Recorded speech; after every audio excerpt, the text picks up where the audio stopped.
is a senior public relations and journalism major. She is captain of the women's lacrosse team and president of Phi Kappa Delta, Roy Winwood, with Athletics versus Injury, Finding the Right Balance. Hey everybody. So, as Tank said, I'm going to be talking to you guys about physical wellness. Now, I know that seems a little silly considering I just walked out on stage with crutches, but I can assure you that I have a lot of personal experience with this area, so I would like to share that with you.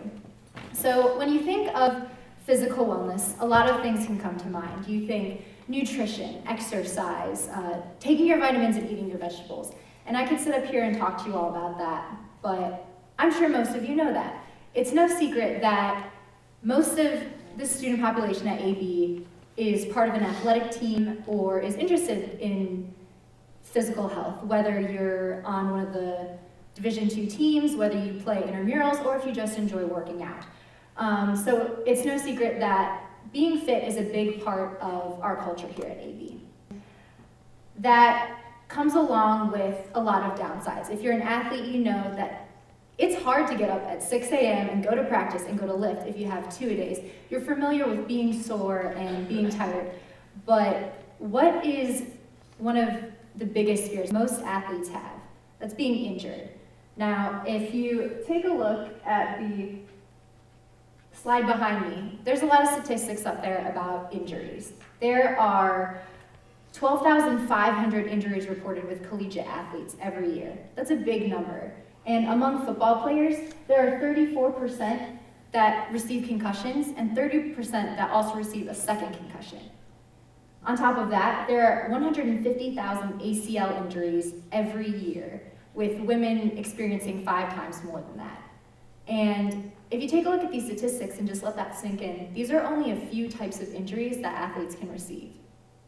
Now, that's a lot. So we ask ourselves, why do we do this? Why do we put ourselves through the risk of tearing an ACL, getting a concussion or multiple concussions? Well, being a collegiate athlete is because we love our sport. But today what I want to talk to you about is when loving your sport begins to cloud your judgment and you begin to push yourself too far. Now, I play on the women's lacrosse team here at AB, and some days it comes as kind of a shock to me that I've made it this far to play a sport in college. Because when I was a kid, and still today, sometimes I don't even think I'm particularly athletic. Like, I came out on crutches on stage, I'm getting hurt constantly. Even when I was a kid, I would try my hardest and fail consistently at all sorts of sports. Gymnastics, figure skating, you name it, I tried it. But still to this day, I could just walk across campus and somehow get hurt. So why would I end up here playing a collegiate sport? Well, I tried my darn hardest. And here I am still winding up injured. So the biggest thing that I want to stress to you is that you can be accident prone, but you can also help prevent injuries by finding a balance between working hard and taking care of yourself. Now, I'm going to talk a little bit about my personal experience with an injury that's very specific to me. When I was in the 8th grade, I was diagnosed with a disease called osteochondritis dissecans. Now, that's probably a very unfamiliar term to most of you. It's a very rare disease, and it is something that targets the joints. Could be knees, elbows. For me, it's particularly in both of my knees. And there is a shortage of blood supply to the edges of your bones. Now, what happens next is, in most people, if you have grade 1 osteochondritis dissecans, you may experience a crack in your bone.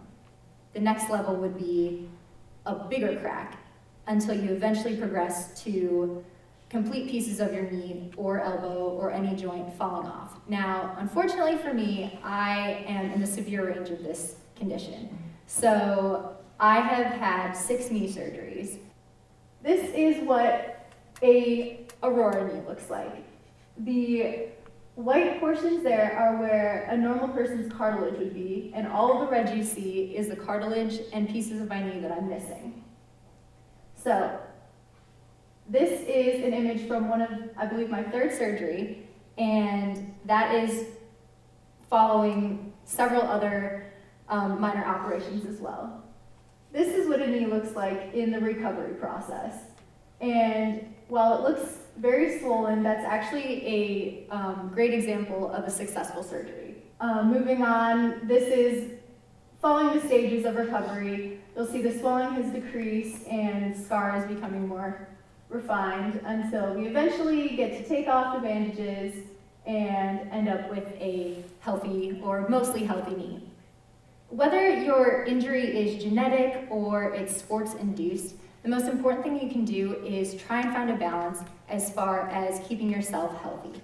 Now, it's important to take preventative measures, and luckily as collegiate athletes, we have a lot of resources available to us through the training room and different athletic training opportunities that we have. So it's very important to take advantage of those so that you don't overstress your body. Now, I'm an athlete who's always giving 110%, and in most cases that would be a great thing, but there's a very fine line with pushing yourself and pushing yourself too far.